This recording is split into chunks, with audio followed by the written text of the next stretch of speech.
and the director of Chandaria Industries. This is Dr. Dashan Chandaria as he comes forward.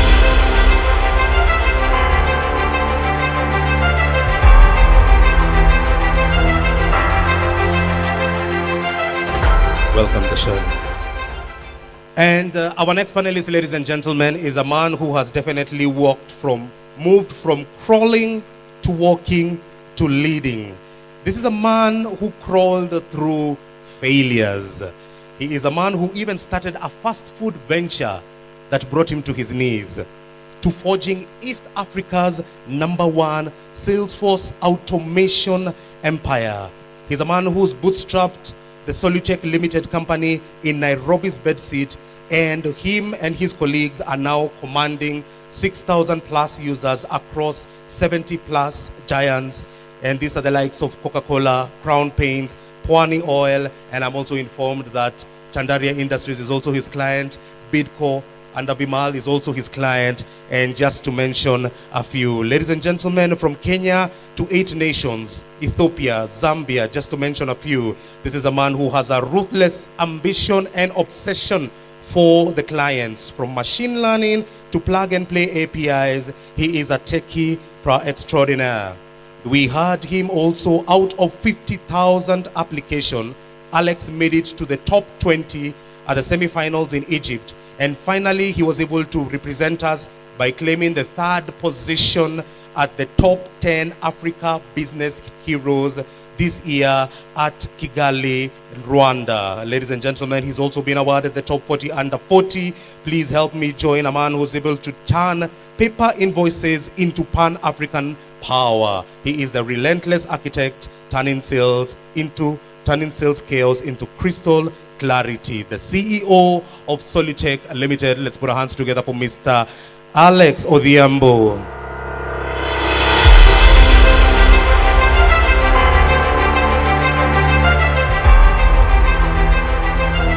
Right, fantastic. And ladies and gentlemen, our next panelist is a man who manages 6 radio stations, the Star Convergence into a unified news powerhouse, manages 500 to 1,000 employees, and is able to inform a nation, turning breaking news into national conversations.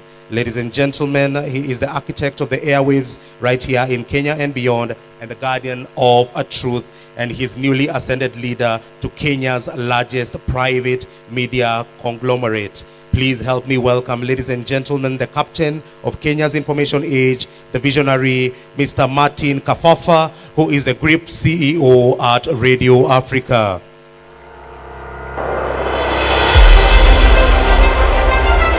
Welcome, Mr. Kafafa. And also joining our panel, ladies and gentlemen, he is the director of Fairdale Properties, as a trailblazer in redefining the skyline of success. Please help me appreciate Mr. Huseima as he comes forward to join this particular conversation.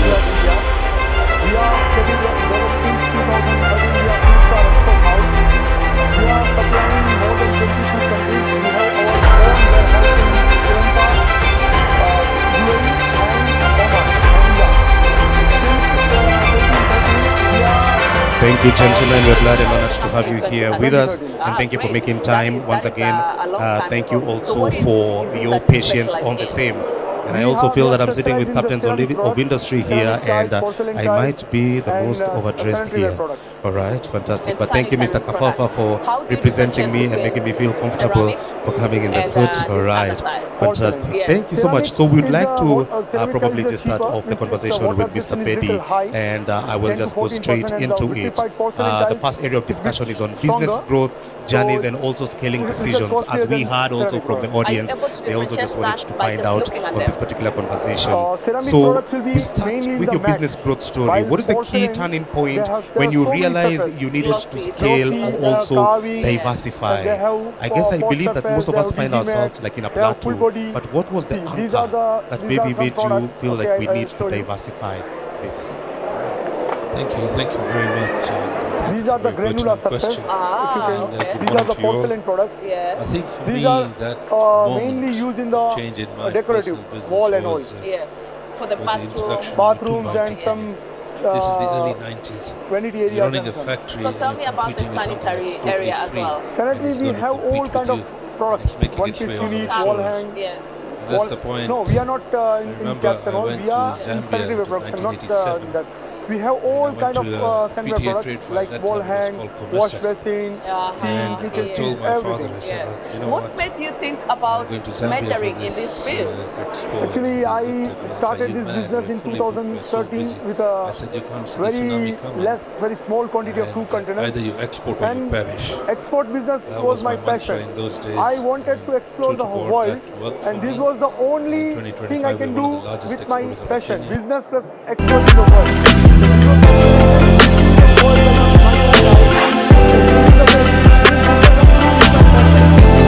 Earn money. We are earning a lot, but I'm doing this business for Because the passion. from the heart. Yes, it's from the heart. Yeah. Day by day, we are working harder and harder. From day one, 2013, I'm working harder more than that day one. Yeah, and you're telling me about lots of countries that you've been able to supply to, and I'm really impressed, to be honest, because my interest is on what's happening around the globe. When I hear about having warehouses, so tell me, how is your distribution chain and that sort of thing? We are supplying more than 22 countries. 22? 22 countries, Yeah. Albania, Macedonia, we are supplying Iraq, we are supplying Oman, Qatar, UAE, we are supplying Sri Lanka, we are supplying South Africa, we are supplying Nigeria, we are supplying Libya, we are Wow. supplying to Tanzania, Yes, Kenya, yes. and also in the Europe countries we are supplying to Italy, Spain. Italy and Spain are the main hub of this product styles and all. Even Indian products are now in trending in the Italy and Spain. We have our own customers. Yes, we have our own customers in Yeah. Italy and Spain, and as well as we are supplying to Europe.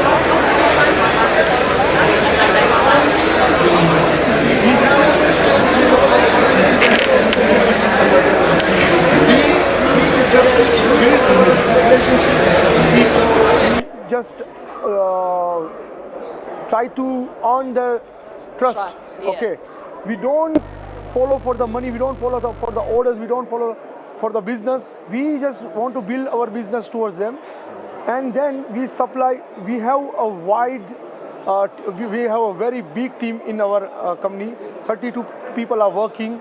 We have a quality check team. We have a documentation team. We have a marketing team. Yes. Everything. We have our own designer.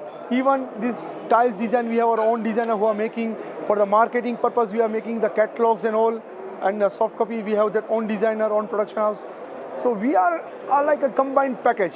We are combined package. We have everything.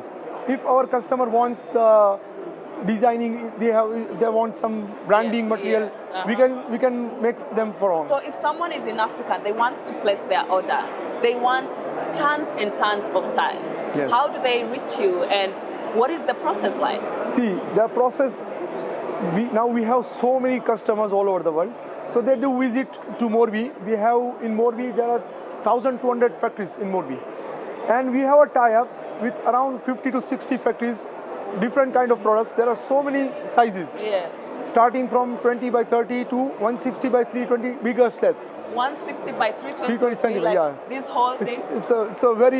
It's a replica of the marbles. It's a replica of the marbles. Yes. So we have supply, we have a joint venture with so many factories. We are buying from them a lot. So once the customer comes, if customer will go to direct the factory, compared to them, they will get a better price from us. Yes. Compared to factory, because we have a deal with the factory, and continuously we have our products are manufacturing in few factories. Do you take care of the customs, or how does the whole process work? No, Yeah. our terms are FOB or CNF. Yes. Up to CNF or up to FOB, we can do custom clearance, and all the customers they do only. Okay, amazing. I'm looking at this sample, for instance, and it's telling me 11 shades. These are the full body tiles. Yes. These are the replica of the granite. So I'll show I you. think when you, yes, good. These are using for the kitchen top, countertop. Countertop, yeah. These are using for the Let me just have a feel. Yeah. high traffic areas for the Yes. projects. Yes. So you can mold it, you can fabricate it anything you can do. So they come in this size. No, this is 80 by, these are the small samples small to samples. show the customers. Yes. This is 80 by 240, this is 15 tile. So you can fabricate easily, and these are the replica of the granite. People are using, because in granite we have a limited option, but in the tile, Yeah. we have a wide range, any colors, see, like this kind of colors also you can take. Yes. That is so beautiful. So you can use anywhere. For the hospital projects they are using, everywhere, even the wall, even the floor. So I'll be curious to ask, what are your plans? Sorry? What is the nature of your clients? Are they big corporates? Are they individuals? We have big corporate clients also. We have supplied so many projects also. In UAE, we have supplied to Damak Lagoon, Iraqi brothers. In Iraq, we have supplied so many projects. We have supplied to Ataba, we have supplied to, recently we have supplied to Baghdad International Airport, Karbala International Airport in Iraq. Yeah. We have so many projects going on at the moment in Dubai, and so many projects in Iraq. We have corporate customers also, and we have the distributors also in all over the world. Tell me, what has been the challenge for you when you hit a different country, when you're taking your product to a different country? The main challenge at the moment is the price. Price war is there all over the world. So is there fluctuation in prices? Or? Fluctuation in the price, and also now seeing Kenya, there's a duty because at the moment in Kenya, the duty is very high. So many struggles that we have to face, like price war is the main thing, and also we have to control the quality and all. And so we cannot, any customer who is buying from anyone, it's not easy to change the supplier. So we have to build our trust towards them, because this is not a product that you can change all of a sudden. True. So if I am buying, even if we are buying from some factories, we don't change the products. It's a very sensitive products, because the colors should be matched perfectly, the designs and all should be matched perfectly and all. Because these are the mainly in the wholesale, so they have the available stock. So next batch should be almost same. I must say that, Mustafa, your product is also really tricky in terms of, breakage and all of that. How do you manage to deal with that? See, these are the porcelain tiles, and Indian products are number one in the world at the moment. Yes. We have already beaten China, and we are, that I told you, we are supplying to Italy and we are supplying to Spain. Because of quality. Because of the quality. We have a huge. So you never get instances when there is a product that breaks before. Sometimes it happens. This is the Yes. These products are made from the natural minerals. Yes. So sometimes some minerals have some reactions, some effect can be there. So loading, unloading, transportation, it happens. But it's not a major. We are doing the packaging perfectly, the palletizing. We have an expert team of the pallets. So we do perfectly, everything perfectly. But sometimes it happens. It's you can't control such things. Yes. True. Even, so you just have to figure out how you'll manage it. Yes. Yeah. So it's a normal thing. Even 1% or 1.2% once importers, they calculate in the cost. But it doesn't more than that. Sometimes it is more than that, but most of them it's under control. Yeah. Great. What is it that you've seen happening at the Africa Trade Expo that has really caught your eye, and you think that you're at the right Africa place? is always a best market for the business. We are here for the targeting the projects and all. Yes. And in Africa now, in Nairobi is a business hub. So here, so many projects. So we are targeting mainly in the projects. Also, we have so many customers here. So this is Expo is very nice, very well organized, and this is a very good opportunity, especially for the Bohra people from all over the world, to connect each and everyone. Because if I see only this Expo, I have so many developers. I have seen so many developers. Yes. So if I can interact with them, I can get the business. So this is a very, very, very nice opportunity, and very great opportunity for us.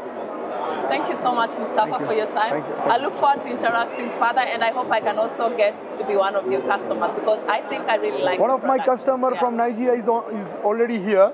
Oh, where are they? I'll be happy to see them as well. Once he'll be here, I'll bring here. That's so nice. Yesterday 2 customers went, but fortunately this customer from Nigeria is here.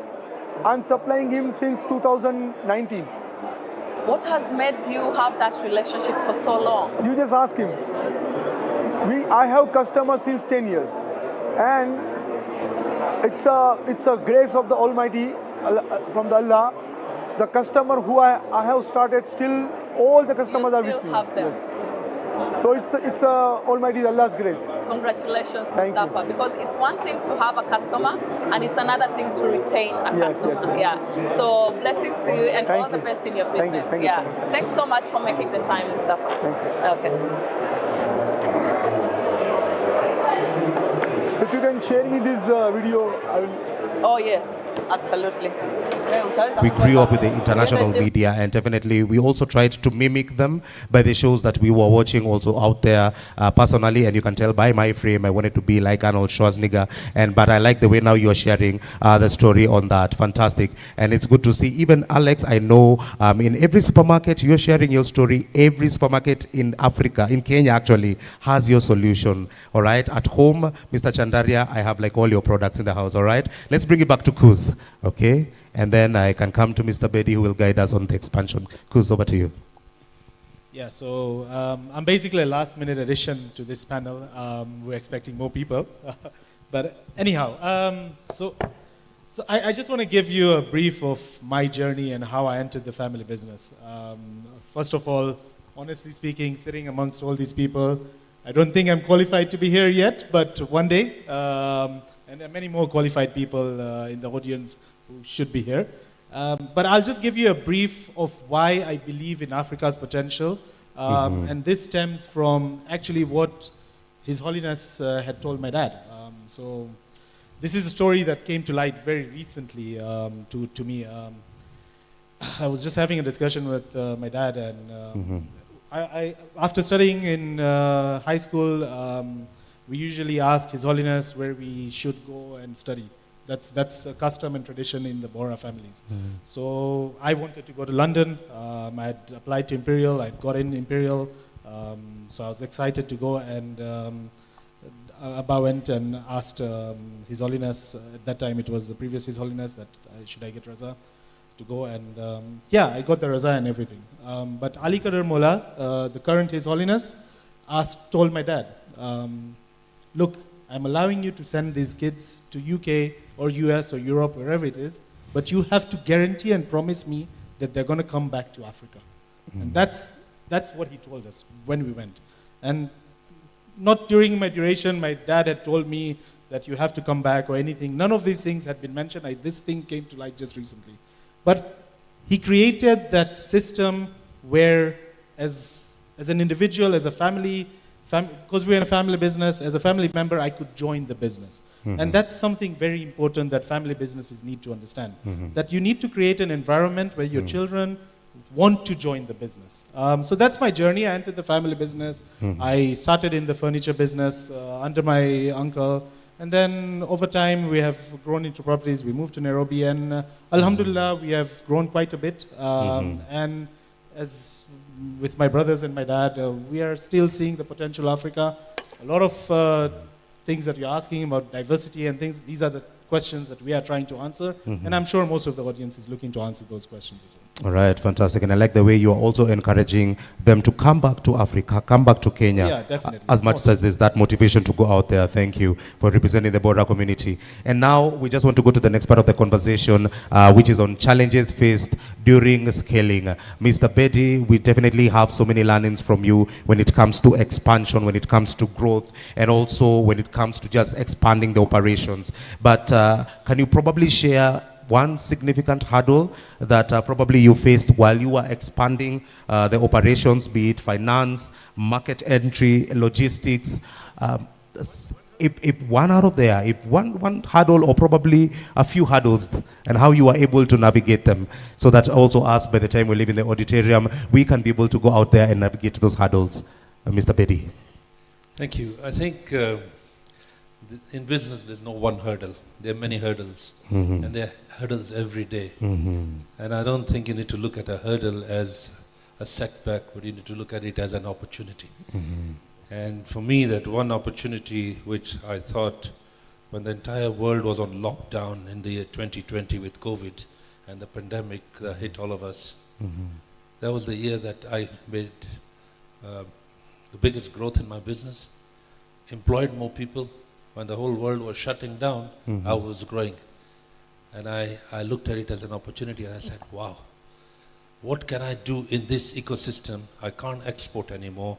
My factory is shutting down, but I need to do something which I will be relevant, stay employed, keep my people employed, and still grow the business. So I actually transformed my entire factory, both in Kampala and in Nakuru, to making PPEs. I became the largest supplier of PPE to Kenya government, to Uganda government, and in the region. I remember it was 13th of March 2020 when President Kenyatta called me. He said, Bedi, I need your help. Exact words. I said, Your Excellency, what are you talking about? He says, can you make us PPE? I said, what is PPE? I didn't even know what PPE was, to be very honest. I was in the clothing business. And I said, anyway, Your Excellency, give me 10 days, let me come back to you. True to God, I didn't sleep for 10 days. I did research, innovation, development in the factory, converted the entire factory into making PPE. I took this prototype to my minister at that time, and then to Kenya Bureau of Standard Code, it approved, and then took it to the Ministry of Health. And that was it. My entire business had transformed. I was no longer in the clothing business, but I was in the business of protecting livelihoods and life against the pandemic. So it was a transformative motive for me personally. But if you look at it in a larger scale, and I am diverting away from the subject a little bit, I think a lot has been said on the Africa potential. I don't know how many people in this room know that in 25 years from today, 1 in 4 people on planet Earth will be African. That is 25% of the world's population. And with a demographic age of 19, that is scary, and it's a great opportunity at the same time. So if we don't nurture our youth well, we have a bulging population in Kenya, we have a bulging population on the continent. If we don't nurture our youth well, we're going to have the world's biggest destructive society. We are noticing the cracks already, also in Kenya with the Gen Zs. But if we nurture our youth correctly, we will create the world's biggest productive society. I just wanted to pull that out in there, that we have a serious opportunity on the continent because of our youth. It's a great opportunity. Thank you. Right, thank you so much for that, Mr. Bedi, and also the notion to the young people. Definitely, if we can, let's appreciate him with a warm round of applause. Absolutely fantastic how you were able to take that challenge during the COVID area and you turned it into an opportunity. And then also I love what you said about leaving that impact to the people and helping people. Thank you so much for that. Mr. Chandaria, what would be your take also on some of the challenges? Mr. Bedi was rightful to tell us it's not a single challenge. There are many hurdles that we also face every day. But probably you can share with us some hurdles that you have experienced and also how you were able to navigate it probably to become an opportunity. Yes. The first thing I faced as a young person coming into a business that had been established for a number of years, had a legacy, had, let's call it a culture, was this is the way we do things, and we've done it for 20 years before you, why shall we start to change now? Okay? I mean, and I think a lot of young people here in the crowd, you know, who've gone into family businesses that exist will find that there is a way of doing things, okay? And when you try to move too quickly to change that system up, you become very unpopular. You become the son of the owner who is spoiled, who has been educated overseas, is now come to try and teach us what he thinks or she thinks we don't know, okay? What I learned from that, it was one of the biggest learnings I had, and you know, I carry it with me every day. You have to win the respect of people, okay? It's hard, it's tough. You have to, as an entrepreneur, you have to agree, you have to accept that you will be seen very differently because you get up every day to push. You get up every day to make a difference, right? You get up every day to improve. And that makes you pretty unpopular with people who just get up every day to live their lives 8 to 5, finish and go to bed. When you win the trust of people, and I'll give you a specific example in our business, but when you win the trust of people, you are able to motivate teams to agree with what you want to do, to brainstorm along the way you want to think, and move in the direction you want to. I joined our business in 2009, having worked for 2 years outside the family in London. And a year into the business, I noticed an opportunity to say, as we were talking about earlier, a lot of it was very driven by cost and being price effective. But I said, you know what, there is a segment of the market that will pay you more if we create better quality, if we create, a certain level of a product. And I changed one of our products to say, look, we should increase the price 20% because we're improving the quality from a cost perspective by 30%. Let's try and do it. Mm-hmm. I had so much resistance to say, we've never done this. This is absolutely a recipe for failure. And after 2 years, when we were able to, and it's actually, very specifically, I can talk, it's actually the Velvex toilet tissue, right, that we know today as a symbol of premium quality, right? Mm. We had to really move and import different components, buy different local components, to actually make this product premium and charge 20% more. But after 2 years, when it actually worked, everybody said, actually, you know what? You did know what you were talking about a little bit. Mm-hmm. So from nothing, at least I got to 50% confidence level, with them. And that's one of the challenges. The other challenge that I would like to also talk about is ourselves. Mm-hmm. We ourselves, when we feel that we are limited by the capability, okay? I come from a manufacturing industrial background. To set up to be the first family in Africa to set up a venture capital fund, was a dream. But when I, tried to build the building blocks, the family was willing to listen. They were willing to understand what, you're willing to do. But I realized the biggest limitation was within me to say, can I really do this, right? Right. There's nobody who's investing, formally in startups. There's nobody who has formalized it. And why is that? So you find you're alone in a sector, the first player, you're the first mover, and you have to learn a lot yourself. But what that taught me is, when you take the first step, okay, no matter how big the challenge in front of you, you will learn along the way. You don't have to be 100% on day one. You don't need to know. And I think a lot of people here, a lot of people in the room will agree with this. Today we are still learning. As market leaders, many of us, on the panel and many in the crowd, right. As market leaders in our industry, we are still learning. Right. But the important thing is be bold to take the first step, even if nobody else is doing it. Mm-hmm. But don't be limited by your own thoughts. You can do it, right? I mean, every great thing on this earth was born by a first step, by somebody moving out of their comfort zone and believing they can go beyond their limits. Right. And I love what you said. Like,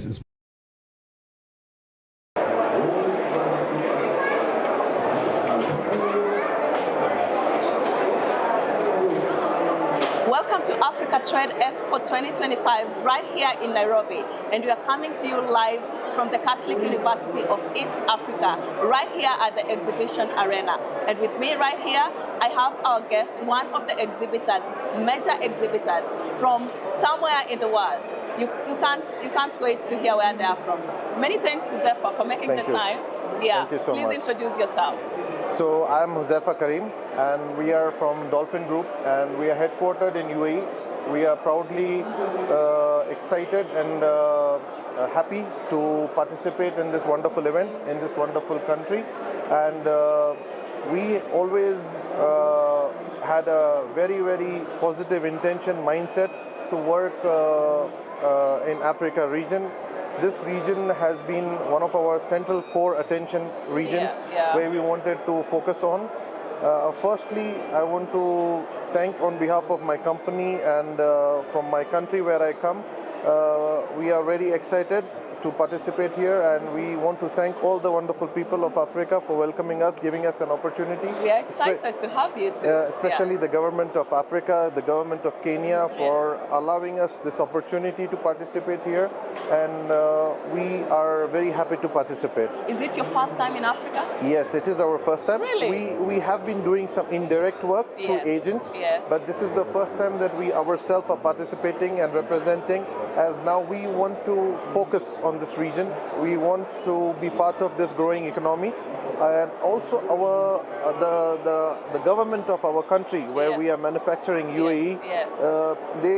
The leadership of that country has a wonderful vision, and they really motivate us, like manufacturers like us who are pioneers in their field, they motivate us to participate in and work more in the Africa region. So they have given us a good platform to promote our products in this region, especially Kenya, That is nice to Tanzania, hear. Yeah. Uganda. Yes. So and these are promising regions in the world, and they are, of course, the regions are growing. The economy is very, very stable, Yes. and it's a very, very nice, humble country, and we really look forward. What did you anticipate, when you were thinking about going to Kenya for the first time? What was in your mind?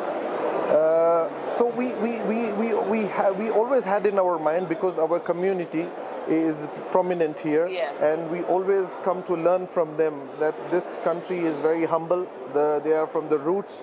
They are very attached to the roots, very attached to the culture, and now this country is growing in terms of economy, growing in terms of business. Yeah. The economy is opening to the outside world, and we want to be part of it. We look forward to be part of it, because, as I told you, that our products are very, very specialized. We are specialized in our work, and we really hope that we can be part of such a country. We can contribute towards this country with our products, and if God willing everything goes well, we also plan to invest in this country. We have long-term I'm sure all will go well. Yes. Yeah. Yes. So let's delve in deeper a little bit into Dolphin. Yes. Tell me about Dolphin. When was it founded? So Dolphin was founded in 1986. 86. Yeah, 40 Can you years believe back. I wasn't born yet? So, but why you?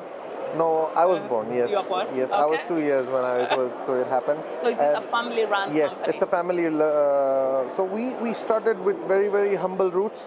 We started as a small workshop. Yeah. So my uncle, who's the founder of the company, he used to repair radiators. Amazing. Radiators, these are the products. Yeah, So let he me used see. to. So this is the one. Oh, here. yes. So he used to repair it by himself, by his hand. This is our family skill. So he used to repair them, service them, and provide to clients. That is how the heat transfer. So as you are aware that in a car or any sort of an engine, Yes. when it starts, it gets heated up. So it needs to be cooled down. Yes, so that Yeah. is a static equipment. It's a sort of an heat exchanger, which is installed in any sort of an equipment that needs to be cooled down. So we started from that. We set up a small workshop facility. We learned the line. We developed it. Then later we became the manufacturers. And Yes. today we are, by God's grace, we have a workforce of around 5,000 plus employees across the world. And now we have gone into equipments Yeah. that can be supplied into plants that are key equipment, key components of major processing plants in the world. So Yeah, I'm trying to look at it being founded 1986, and at that time you were about 2 years. Are Yes. you the second generation, third? yes, second generation, yes. Okay. Did you have any interest in this, or what did you study, for So instance? no, I have done double post graduation. So I am into commerce. So I have done my bachelor's in commerce, and then I have done my MBA in finance, and I have also done masters of international business from University of Wollongong in Australia. Oh, yeah. So that's why I'm the director of exports of the company. So I look into the global exports of Yes. our company. Yes. I travel to places. I collaborate with companies, with major multinationals, private companies. We try to find a way to work in the region. Similarly, we are trying to do right now in Kenya also. We are looking for right channel partners to collaborate with Yes. and explore how we can grow in this region. Yeah. So you were telling me with the heat transfer system, you have to be specialized. Yes. What are the kind of clientele that you deal with? So our key clientele are like from industries like oil and gas. Yes. So oil and gas is our key clientele. We work with major oil and gas companies across the world, like for companies like Fortune 500 companies like ADNOC is our major client. In Yes. Oman, Petroleum Development of Oman is our major client. Yes. Shell is our client. In Qatar, big companies, petrochemical companies are our client.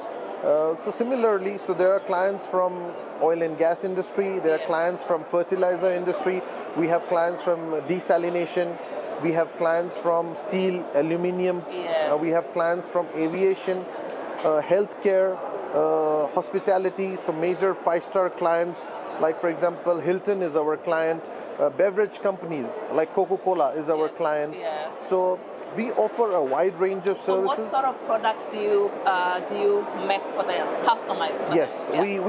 we provide them custom cooling system solutions. So like for example, oil and gas companies, we Yes. provide them heat exchangers.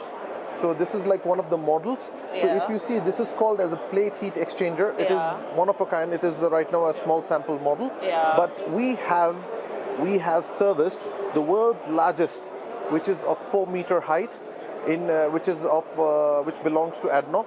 So we have serviced 14 of them in our facility in Abu Dhabi. So these equipments, so what they do is that there's two type of fluids. Now Yes. these heat exchanger, this is called a plate heat exchanger. Yes. So there is plate, and these are the plates, and there is a rubber gasket in the middle. Yes. So fluid goes in, the hot fluid goes in, Yes. and then the cold fluid comes out from here. Yes. So it goes through the process. So it has to rotate all. Yes. Now this is a non-electric equipment, so that's why we call it static. So when it goes through the flow, automatically the fluid, whatever fluid, Yes. maybe it may be cold or hot water, Yes. maybe it may be gas, maybe it may be steam. Usually, ideally, this product is used in giant facilities like malls. It is majorly used in chilled water plants. So like for example, a 5-star hotel, they want to cool down a 100-story tower. So they will install chilled water plants. Now chilled water plant has a major equipment called this plate heat exchanger. Similarly resorts, similarly big hospital facilities. Yes. So this is one of our products. We manufacture these. Now we are going to, next year we are going to come up with our Middle East largest heat exchanger facility. It is a 60,000 square meter facility, Yes. which is headquartered in Abu Dhabi. Yes. So due to that, our capacity to deliver global products will increase. We are working very hard to increase our production capacity so that we can cater to upcoming markets. Yeah, so I'm looking at this and I'm wondering, at what stage of construction does, a hotel, for instance, contact you that, hey, you know what, Azefa will need your services? Yeah. So there is 2 stages. Yes. So the first stage they would require is that when they are designing a hotel, when it is the plans are being made, Yes. and when they have finalized, so the construction begins. So the consultants or the architects or the developers or the contractors, they connect with us. They tell us that we want to set up some cooling system. Yes. Can you provide us end-to-end solution? So we look into their requirements, we design a solution for them, and we make them plans, and then we give them our proposal and we work with them. This is the first stage. Second stage is that there is a facility which has been there for a few years, Yes. and one of their equipment in their facility has got spoiled and they want to replace it. This is called as OEM replacement, original equipment manufacturer replacement. So we are also one of the prime players. This is our specialty Yes. to become an After service?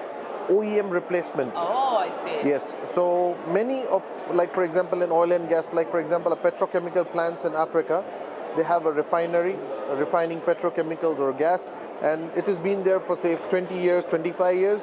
So all these plants have hundreds of our equipments.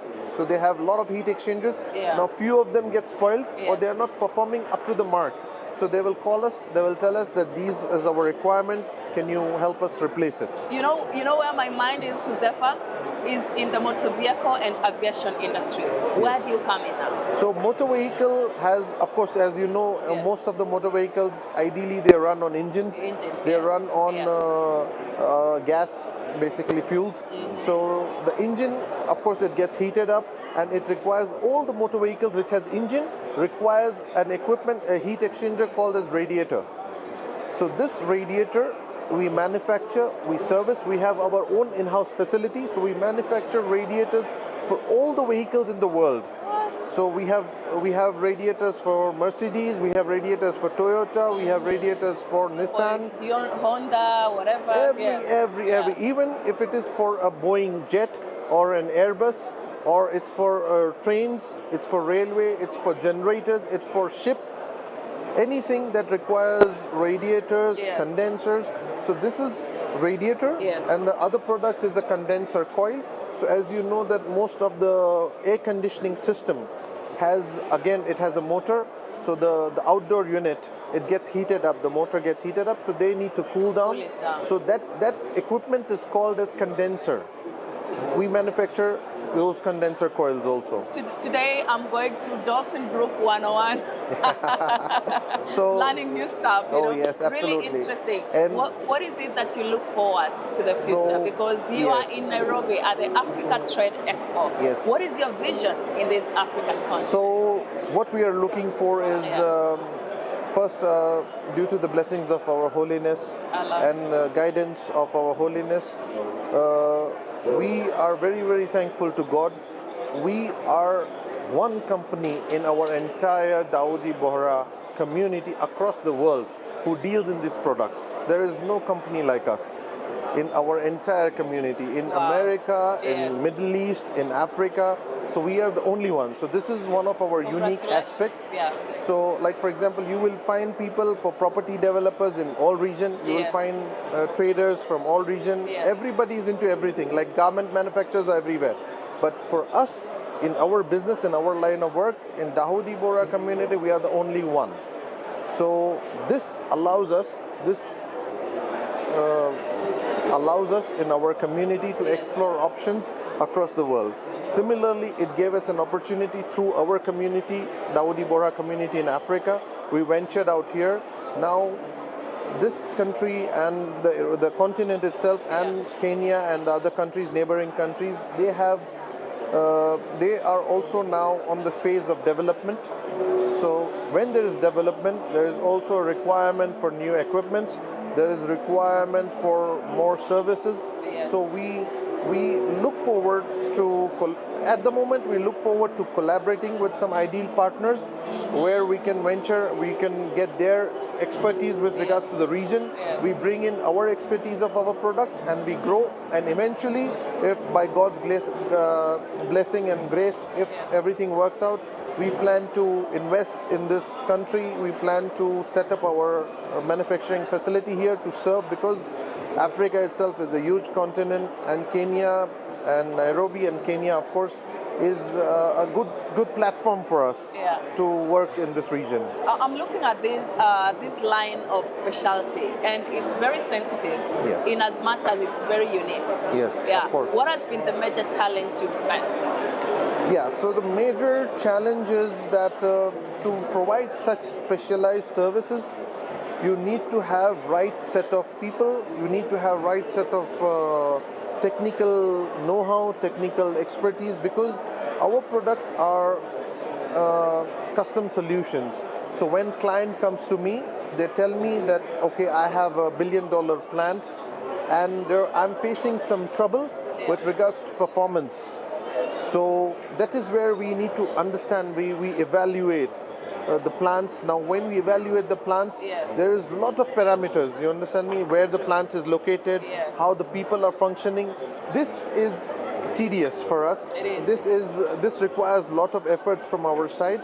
So this is a challenge sometimes we face, and this is what we are trying to overcome. We are trying to build our team as well. We are trying to build local teams which can help us to overcome, which can help us to understand the region better. Because like for example, if a plant is located near a sea in Saudi Arabia, so the parameters on which the plant is working are different, because the temperature there is different. The water is different. Similarly, if a plant is located here in Kenya, the temperature is different. The water, the quality, the sand, everything is different. The natural resources are different. So this is a bit of a challenge, because world is huge. It has different natural resources across the world. So this is also, it allows us to learn, it allows us to grow, and that is how, as I told you that we have always grown over the 40-year period, and we look forward to grow more. Today we are equipment suppliers of plant. Tomorrow we want to become plant builders. True. What is the future of Dolphin as we wind up? Yeah, so the future of Dolphin is that we, as I told you just now, that we want to become a global multinational. We want people to reckon with us. We want to become a global multinational service provider. now from equipment suppliers, we want to grow to plant suppliers. That is our next reach. That is our next target, next aim. We want to grow our capabilities. Yes. We want to grow our infrastructure. We want to develop our in-house capabilities, and we want to keep our aim and focus. That tomorrow, if a region like this, they want to develop or set up a new plant, Yes. they invite us, we participate, and we get the work and we do it for them. Thank you so much for Thank you. sponsoring the Africa Trade Thank Expo, you. by It is the our way.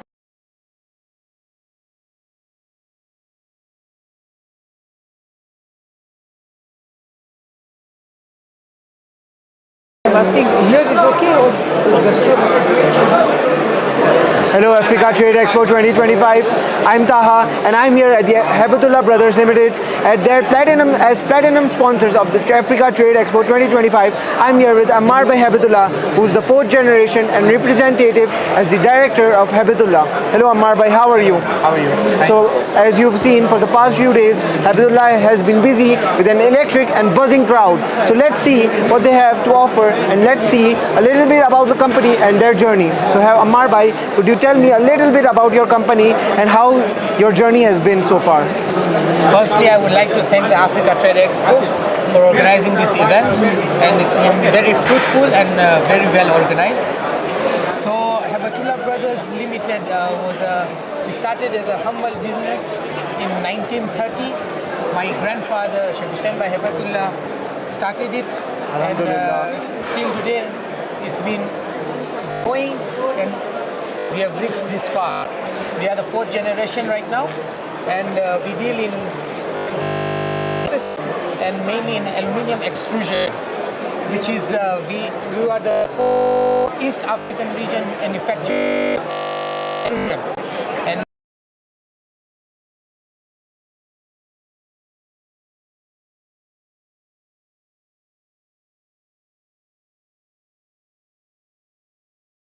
region.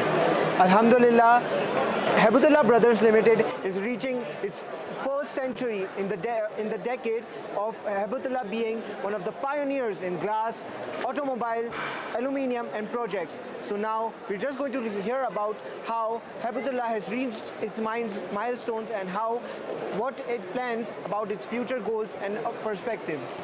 Could you please tell us a little bit about your future goals? Future goals is we have done aluminium, now in glass. Now we are concentrating in doing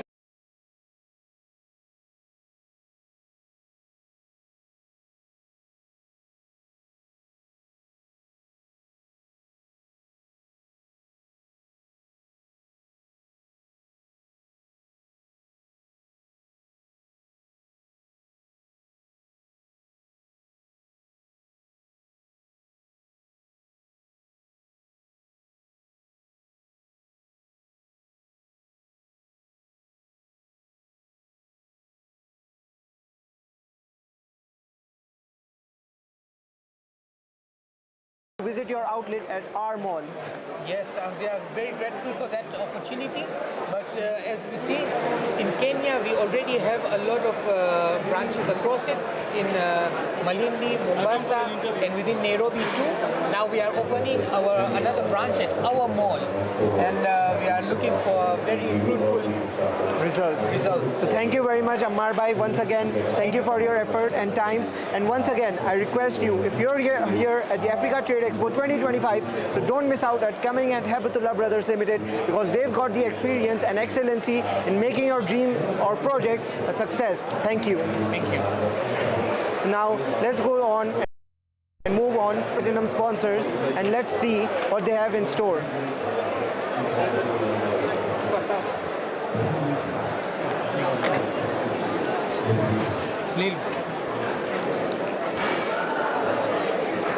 Do we have to go somewhere else?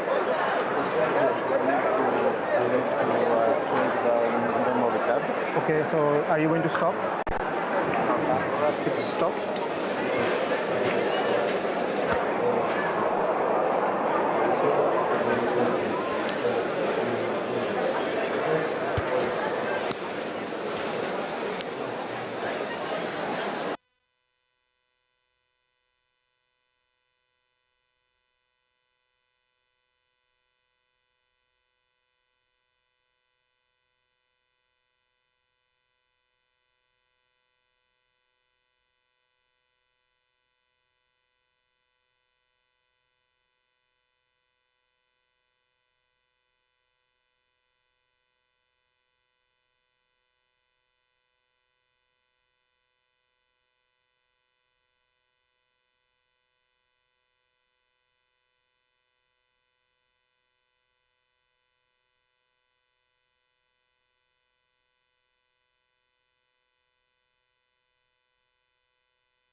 You won't even realize it.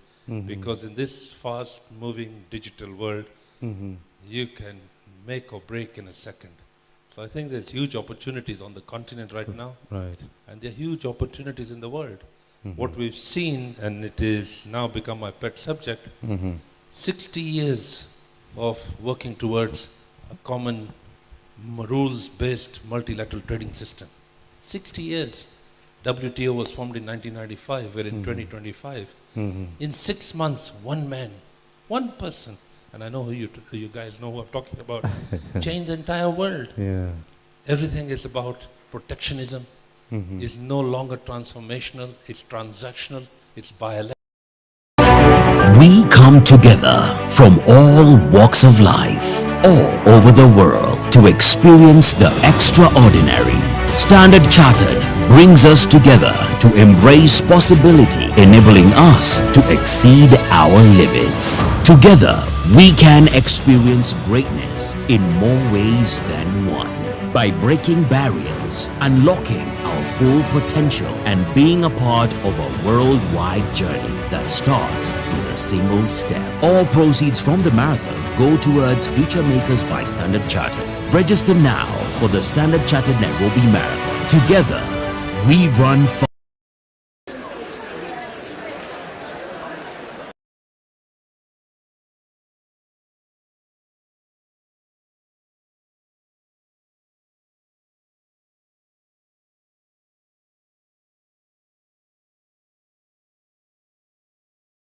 You expand it. It's a very, very important question that you raised. So let's, and I'd like to tackle this in a slightly different way, right? When you look at the things we like and the things we aspire to have, I talked about the Apple iPhone, but let me talk about a Range Rover. I'm a car fan. I love Land Rover and Range Rover. Yes.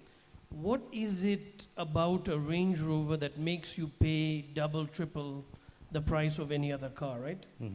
It has heritage, it has authenticity from where it's made, and there is a perception of superiority, right? And for those who know Land Rover's history, out of the UK, every time you drive that Range Rover, you see UK or European engineering marvel, you see luxury, right? It is a perception that you have. So I want to just talk about a couple of examples that I have used this in, okay? The first is Tuco-Kenya. Kuzema is actually wearing the shoes, right? Sorry? Yeah. There is a white trend sneaker, right, amongst young people. Everybody likes a white sneaker. What did we do at Tuco-Kenya? We said, okay, we want to be on trend, but we want to be authentic. If you notice, all our Tuco-Kenya shoes, apparel, clothing, and now, we have stores across all the big malls, right? We're available online. We took the African print and said we want to be authentically African. So there, and Kuzema is one of the flagship, pairs of shoes he's.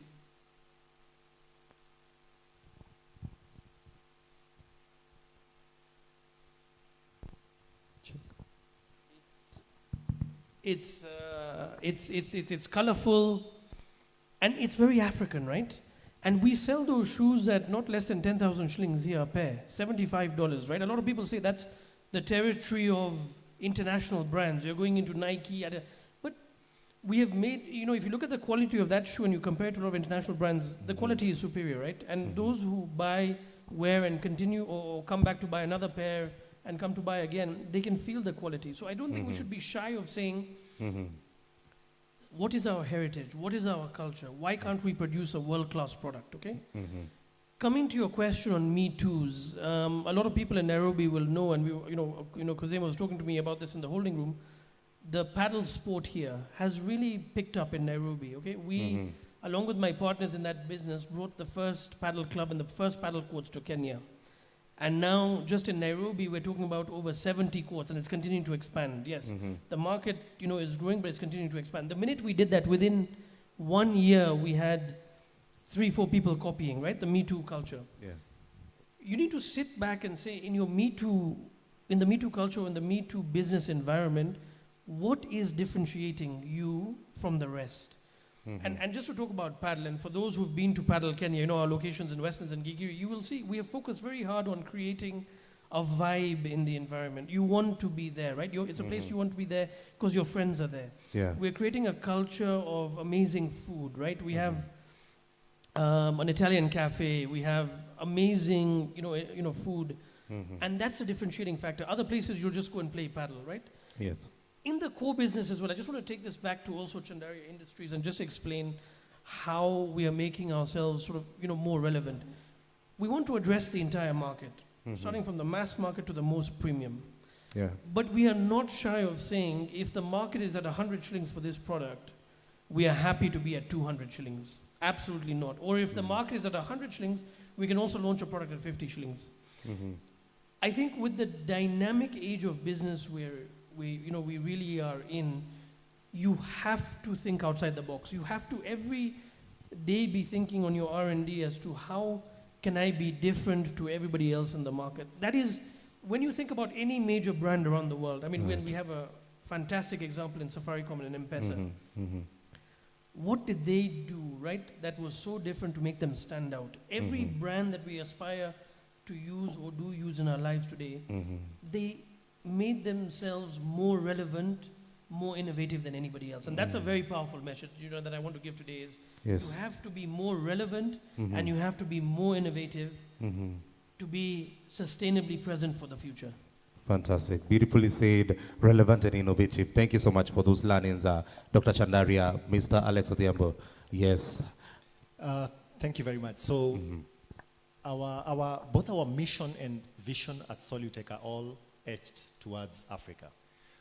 Our mission is to help African businesses make data-driven decisions. And our vision is to be Africa's trusted sales and distribution software partner. So that partner for us is very key when we are thinking about growth. And I encourage many businesses, especially when you're in software, to position themselves as partners. I've seen this among my peers who've started similar businesses where it's transactional. You want, when you engage any business, you're making a kill out of that transaction, and you're not thinking about the journey that you can walk or the potential that is there if you are with these businesses for years and years. I normally measure our success. First customer, we all know Kenafric Industries was the first customer we had 11 years down the line. But that we went with, I think there's a gentleman called Aliaska in the Bora, in the community at Pwani Oil. He leads innovation. We've now gone with them into Uganda. And that is how we've positioned ourselves to, in terms of scale. We also have great companies around that we've gone with, not in one, but multiple countries. Companies like Hako, we are in Uganda, Tanzania, Rwanda with them. And you just start from the Kenya one. And what I've loved about most of the leaders in these organizations, including Dashan here, is that they are pro-African, pro-Kenyan tech.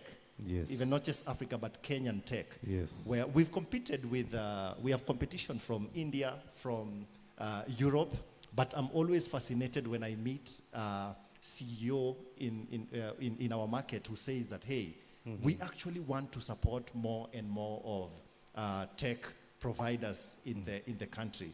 Yeah. So when we are looking at expansion, we are thinking about the customers we already have, because they are the most powerful.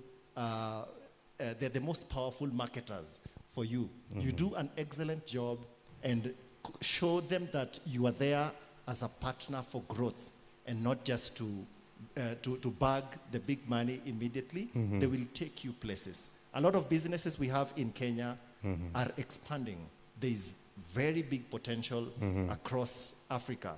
And that is what I'd like to encourage more of us young entrepreneurs to look at. Building businesses looking at Africa as a whole, and building them for sustainability, not just satisfaction, like immediate satisfaction, and you kill them very early on.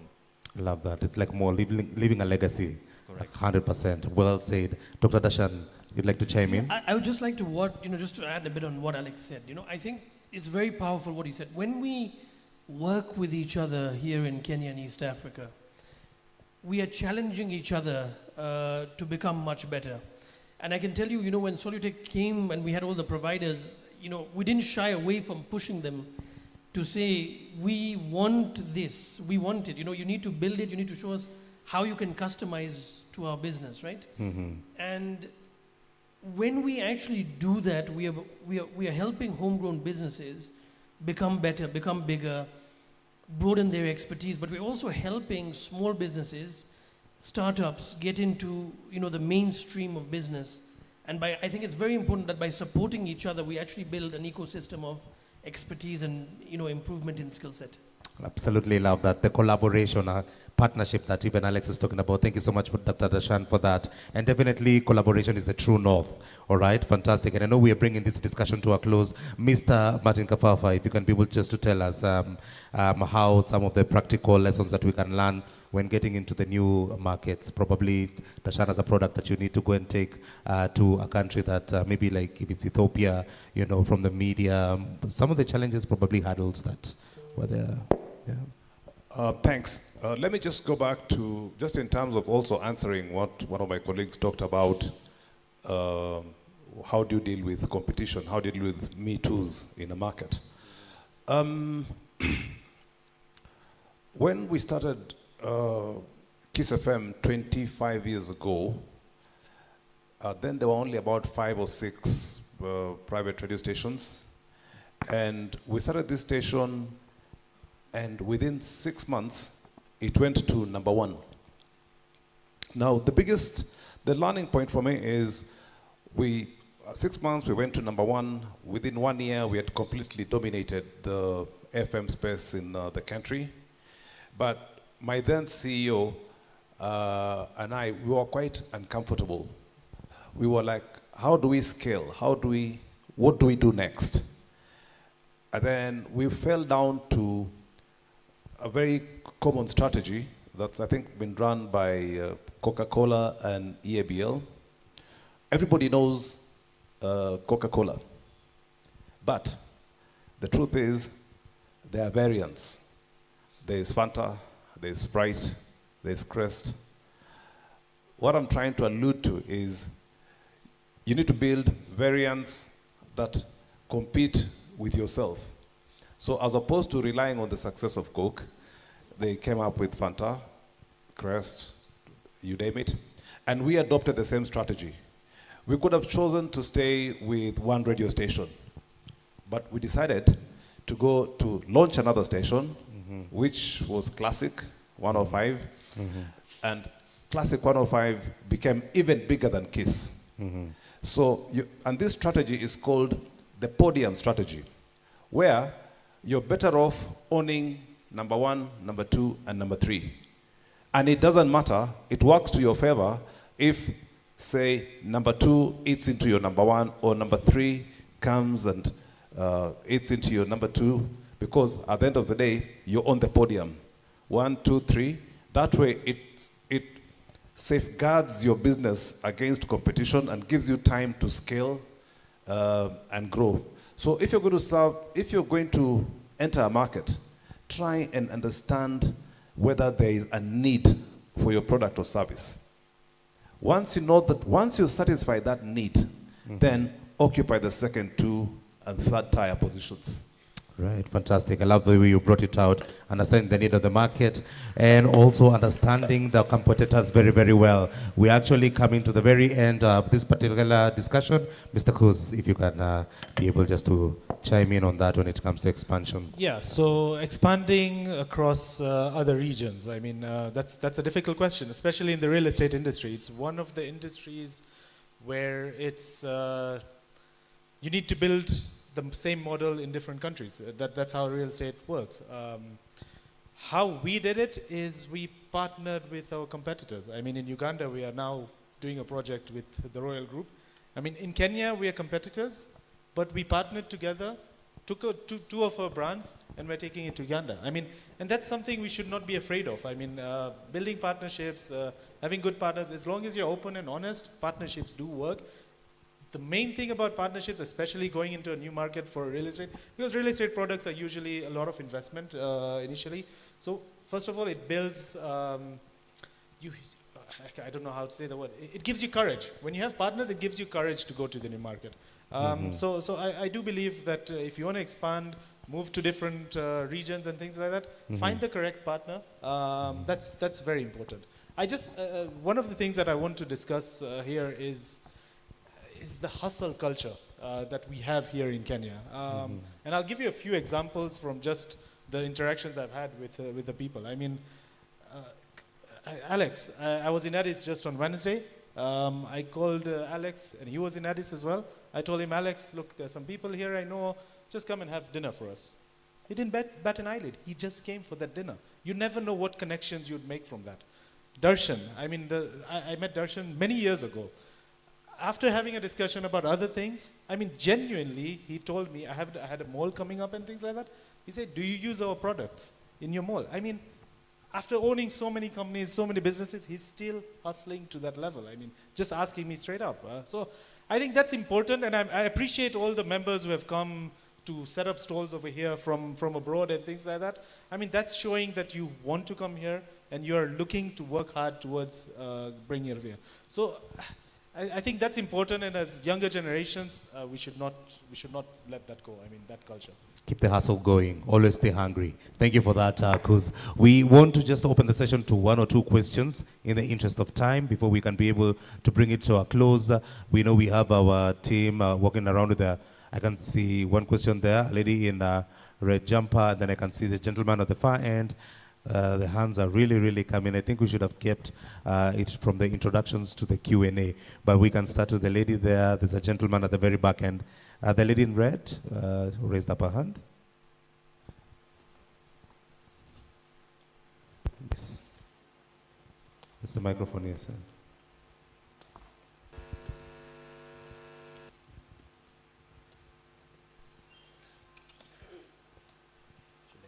And the team, you can, if you have an extra mic, you can give the gentleman at the very end who had raised his hand. Good morning, or should I say afternoon, to everybody here.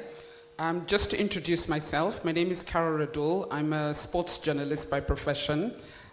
Worked for 21 years with Martin Kafafa, who's sitting there on your podium.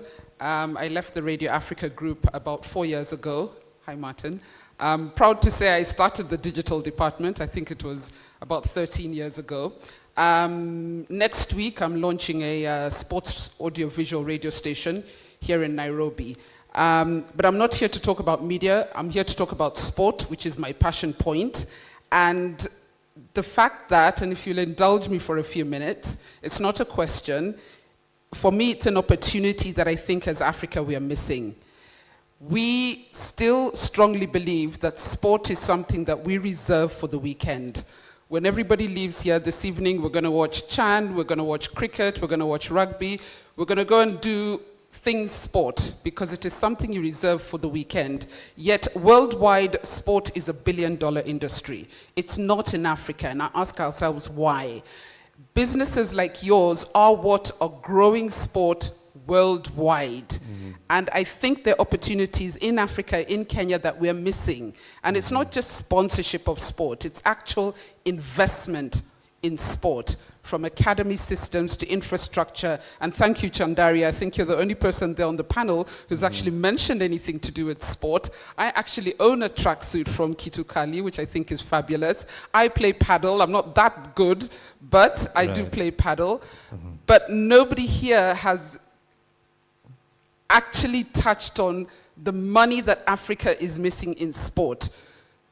I think somebody on the panel mentioned that we're soon going to be a world of 19-year-old Africans. Yet this continent is bursting with talent that is not developed. We suffer from unemployment in so many ways, yet we have sport that can employ people, not just people who play, but doctors and lawyers and business people and different kind of people in the industry. Right now, I am doing a research for an international foundation, probably the biggest in the world. I can't mention it because of an NDA. Even as we proceed, I know we are very stretched on time. I'll be quick. Yes. I'll be quick. There was research that was carried out by Nielsen Sport and and Pepsi that said in the next 5 years, women's football is going to be the number 5 sport in the world. Yet in Africa, we are doing nothing about investing in women's football. And we are missing these opportunities. We are happy when we win gold medals at the World Championships and the Olympics. But which are the companies that are benefiting? It's Nike, it's Adidas. Why is it not Kitukali? Why is it not Ender Sportswear? Why are we not making sure that we are reaping the benefits of what a sport industry that works can do? And I can talk on and on. I know we are pressed for time, but it is an opportunity for different businesses, if it is opportunities you're looking for, to make sport a business, not just a pastime. So I'll be around for about an hour after this. Those of you who are interested in anything to do with the investment of sport, in reaping the benefits from every single industry that is here today, there's an opportunity. So thank you. That's my comment. Thank you, Carol. And thank you for also your passion on sports. We absolutely appreciate you. I used to listen to your updates on Radio Africa. All right, the gentleman at the far end. And then we had a hand. How many mics do we have? It's a gentleman at the far end. It's a lady who had raised her hand here. You can give it to the lady since you're close to her. Yes, just give it to her. Good afternoon. This is Samina from India. I'm heading a IT Solutions and Services organization, about 18 years old. My question to the panel here is, a company like me trying to come to Kenya, what is your some words of advice as to how we go about it? Because definitely we also have products on electrical vehicles, and I understand we are looking at green growth here. I'm at this age doing PhD in AI, so definitely I would like to bring all the AI knowledge also to this place. So some advice as to how to go about entering this market. With the touch of Dashan, yes, you can go for it. It's fantastic, to have someone who's got a PhD in AI. And I think my simple answer to you, and Kazema talked about this, was collaboration. I don't think we do enough of this in Kenya and East Africa. We were talking in the holding room as well. And my suggestion would be, we have somebody in the space here. Alex, please talk to him. Please see how you can collaborate and do something bigger and better. That's really the advice I have. Right, fantastic. Thank you for that. Question at the very back. Thank you, Dr. Dashan. Question at the very back. We'll just take 2 more questions in the interest of time and then proceed to closing the panel. Thank you. Good afternoon, everyone. My name is co-founder of Tunza Analytics. So like Alex, we help businesses to track data. Tunza is an AI-driven retail intelligence platform. And my question is on fundraising and funding Africans for Africans. Because in most cases, we find that startups in Kenya go to fundraise outside. And we get that capital, yes, but the investors don't really understand the realities of Africa. So how then do Africans invest in African startups? And what is the issue there? Is it that it's not trust, like we are not trusting our own people, or us as startups need to position ourselves better to get access to this capital? We are also currently fundraising as Tunza. So Dashan, I'd like to have a word with you after this. Thank you. All right. And how long has Tunza been in operation? We are early on. This is our 7th month. Oh, 7th month. It's completely about funding. Yes, Alex, please, as a founder, you can be able to talk to the young people. Yes. Good.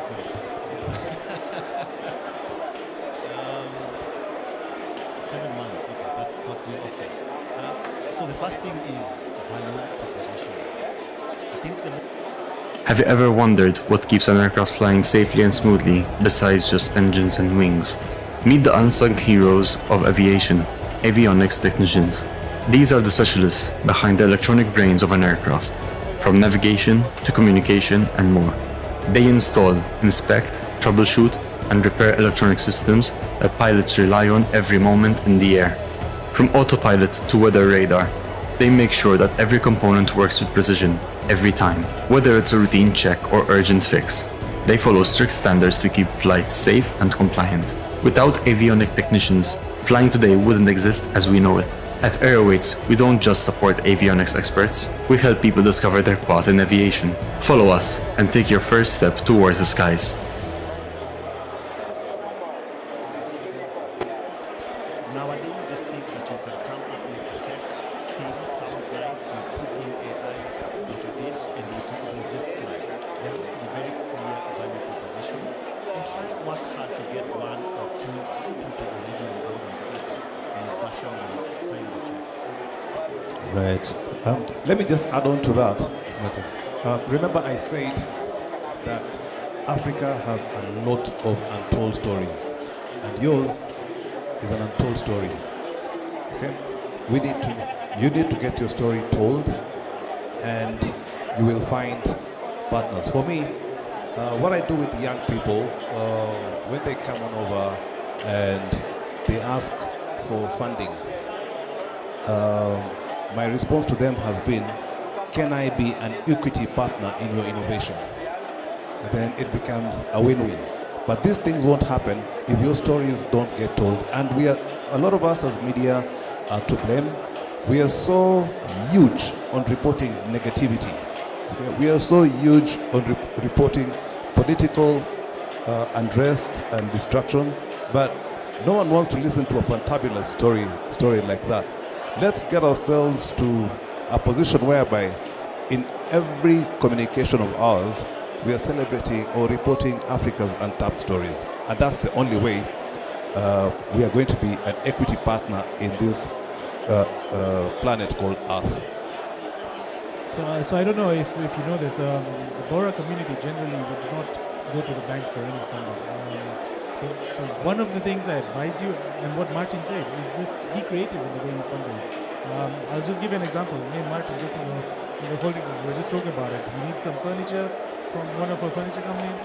He's going to give me some ad space in his publications. I mean, just some sort of barter. So use those techniques to come to people and say, look, do this for me, and then we can do this for you. So it's not only about raising money, it's just building a brand first. Just get it out there. That's how I take it.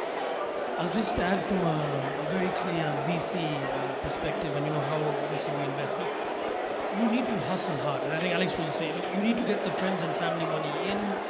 You need to get somewhere. You need to get somewhere where you can show, look, I've got product or service proofs, traction, even before you start looking at your seed round. And obviously thereafter, your Series A, etc., you have the big investors to write the checks, right? Where we focus as Chandaria Capital is between the friends and family and pre-seed to seed, right? Because that's where you need the most help. We see that you have some traction, some product, service proof, and then we're able to come and write in, a check, come and, partner and help you grow. But proof is, what MB has said, like when you create meaningfulness, when you show that you're relevant. Tuco-Kenya is not a tech business, right? It is e-commerce, yes, but the core product is not tech. And we were interested because it really spoke to something that, we said we want to, and, we want to do and we believe in. This whole, let's be original, let's be African, and how do we take a trending market, and be original. So you have to hustle hard to start with, and then the success follows thereafter. 100%. Thank you for that. And what was also coming out very, very clearly is definitely working hard, patience. I know we are so stretched on time. We'll take the gentleman at the very far end to be able to ask the question. He's been raising his hand for the last 15 minutes. Thank you for your patience. Please go for it. Sorry for excuse my enthusiasm. Yes. Actually, ever since I found out that all these industry leaders are going to be here, I had this one burning question. 90% of businesses here in Kenya and in our community, I believe, including me, have this issue that scaling up, Mostly we have a business where we have individual owners and they are doing everything from purchasing to marketing to sales, and they want to scale up, go to different regions, command in the East African region, be a leader. So what strategies did you guys use and which we can implement in our businesses, maybe in a very brief, statement, which we can implement, and that can help us to go from a $500,000 company to maybe a $5 million company. Thank you. All right, Alex, you can go for it. One of the things I learned, I think two years ago, when we did there's a program I went through called Stanford Seed, was on mindset.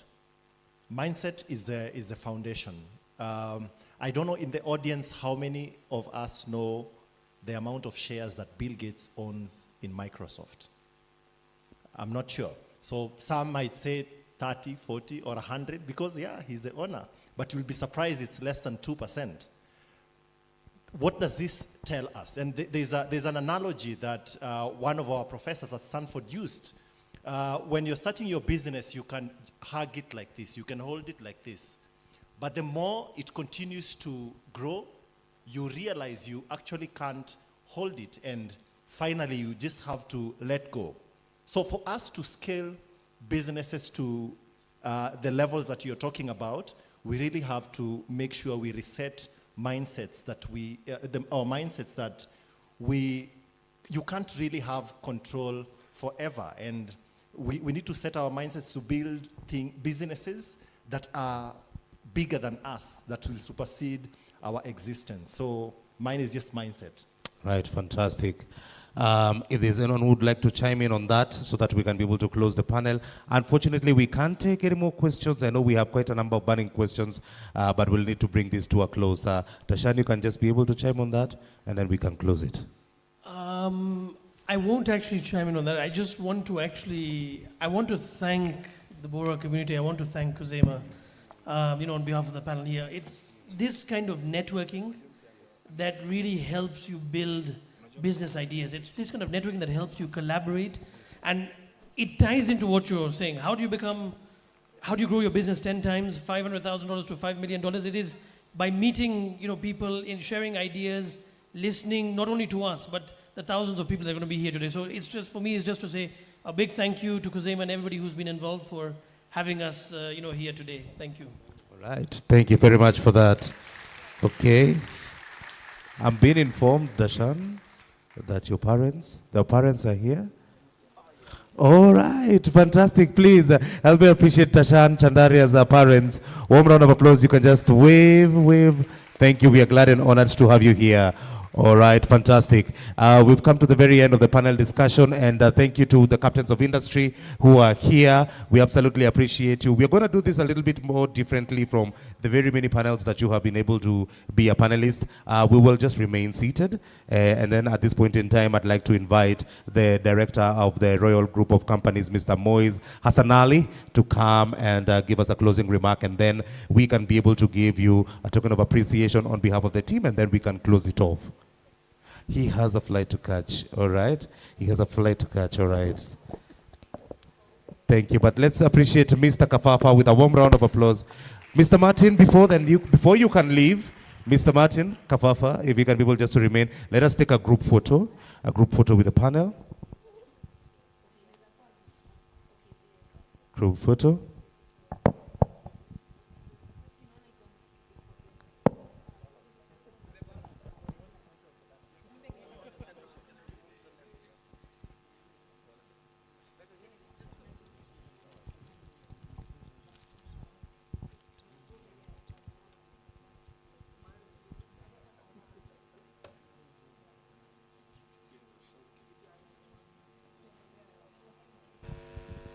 You can appreciate us with a warm round of applause. Thank you. All right.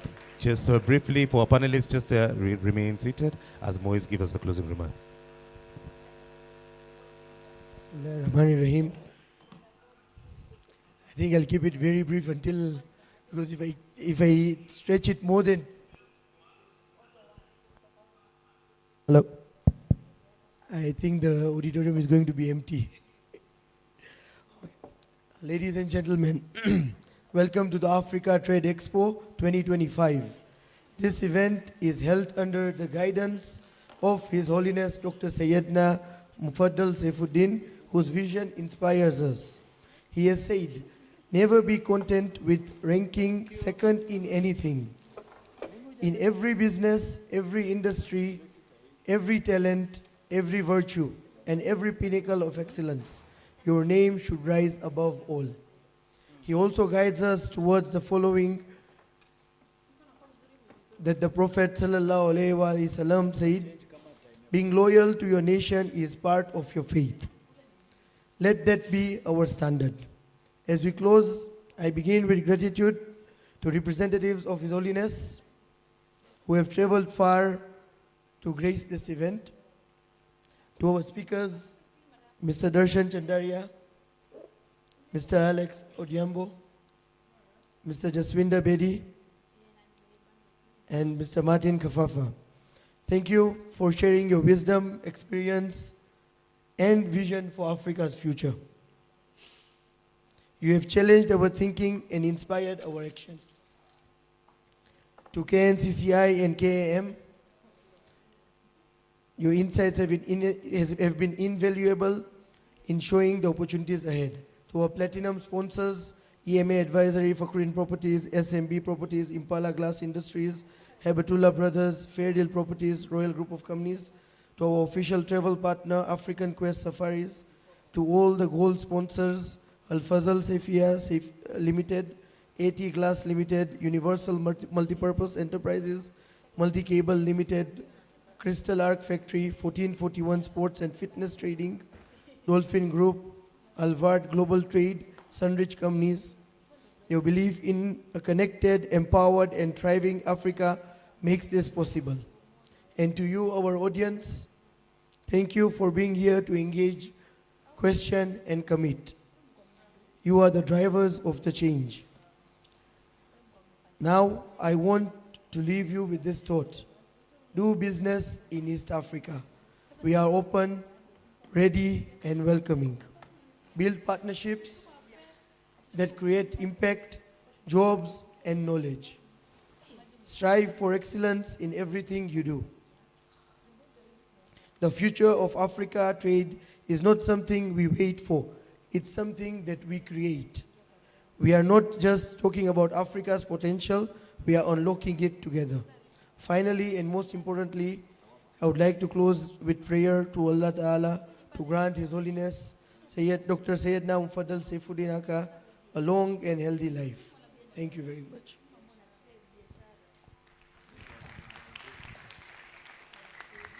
Thank you, Moise, for that. And as Moise has said, definitely Africa is open for business. We also now want to give a token of appreciation to our panelists for their time and also for their wisdom on this discussion. And I'd like to invite Yaya Baisab from the family of His Holiness Sayyidina Mufaddal Saifuddin to come forward and also guide us as we give the token of appreciation and making sure that we can also do it together with Moise and Kuz to assist on the same. And even as they prepare that, we just want to appreciate our panelists. Let's give them a warm round of applause. Mr. Bedi, I can listen to your podcast every morning. Lunchtime, I listen to Mr. Chandaria. And in the evening, I can be able to have a conversation with Alex. And my heart and my life will be full. These are the men that you need to have a WhatsApp group. You form it, you put them in, and you make them all admins. And I'm telling you, everything will change. All right, so we can start with presenting it to Mr. Bedi. You can come and just bring it forward. And Mr. Bedi, you will just come to the center. You'll come to the center so that we can be able just to make sure we can be able to capture this in the photo ops. Mr. Bedi, for being a leader, for flying our flag so high, definitely we appreciate you. Thank you, Mr. Bedi. And now we want to appreciate Dr. Darshan Chandaria. Let's appreciate him, a titan in the industry. Darshan, you mentor across all generations, and we absolutely appreciate you. Thank you so much for that. And now, finally, Mr. Alex Odhiambo, CEO of Solutech. Thank you. Let's make sure that we can be able to capture that particular photo. Yes. Thank you. That is a token of appreciation on behalf of the Bora community. Ladies and gentlemen, thank you for your time. Thank you for your insight. One more time, let's appreciate them with a warm round of applause. And in extension also to the Bora community, thank you so much, Moise, Kuz. We appreciate you for facilitating this. And now we want to break up for lunch. I know our VVIPs will be able to be guided at the exhibition area to be able to have an appreciation of what we have. And then thereafter, they will be able to have lunch. All right? And I will be with each and every one of you at the exhibition area so that we can be able to take this conversation forward when it comes to collaboration. Thank you, and as we say in Swahili, asante sana. Thank you.